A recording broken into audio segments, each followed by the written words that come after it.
உன்னோட படிச்ச பசங்கள்லாம் அடுத்தடுத்த பொசிஷனுக்கு போயிட்டாங்க. ஆனா நீ எங்க வாழ்க்கை முடிஞ்சிருச்சு. ஆனா உனக்குன்னு ஒரு ஃபியூச்சர் இருக்குல்ல. எங்களால முடிஞ்சதை செஞ்சு உன்னை படிக்க வச்சிட்டோம். இனிமே டே கவின், வீட்டில் ரொம்ப கஷ்டமாக இருக்குடா. உன் கம்பெனியில் ஏதாவது ஓப்பனிங் இருந்தால் கொஞ்சம் ரெஃபர் பண்ண. டேய் நீ கவலைப்படாதடா, ஜூனியர் ரோலுக்கு ஒரு வேக்கன்சி இருக்கு, நான் ரெஃபர் பண்ணுறேன். மதன், மச்சான் இன்டர்வியூவில் டேய் இன்டர்வியூ சூப்பராக பண்ணியிருக்கேன்டா. என்னோட பெஸ்ட்டை கொடுத்துருக்கேன். கண்டிப்பாக செலக்ட் ஆகிடுவேன்னு நினைக்கிறேன். உனக்கு ஏதாச்சும் அப்டேட்டு? சாரிடா மதன், நீ நல்லா தான் பண்ணியிருக்க. பட் ஃபைனல் ரவுண்ட் செலக்ட் பண்ண 3 பேர்லேருந்து ஸ்டாக் ரேங்க் பண்ணதில் நீ செகண்ட்ரா. பட் ஒரு வேக்கன்சி தான் இருக்குது.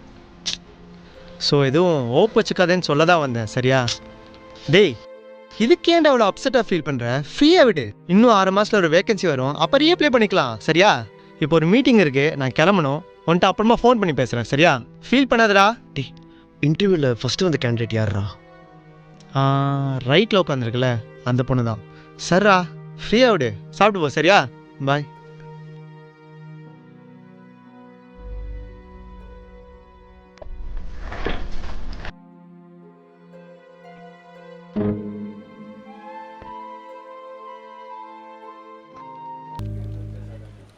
ப்ரோ, அவர் உங்கள் ஃப்ரெண்டா? இங்கே தான் ஒர்க் பண்ணுறாரா? ஆமாம். ரிசல்ட்ஸ் பற்றி ஏதாவது சொன்னாரா? இல்லை. ஒன்றும் இல்லை, காலைல இருந்து சாப்பிடல, கொஞ்சம் மயக்கமாக இருக்குது. கீழே தான் ஃபுட் கோர்ட் இருக்குது, நான் போய் சாப்பிட்டுட்டு வந்துடுறேன். யாராவது கிட்ட நான் சாப்பிட போயிருக்கேன்னு சொல்கிறீங்களா? சொல்கிறேன்.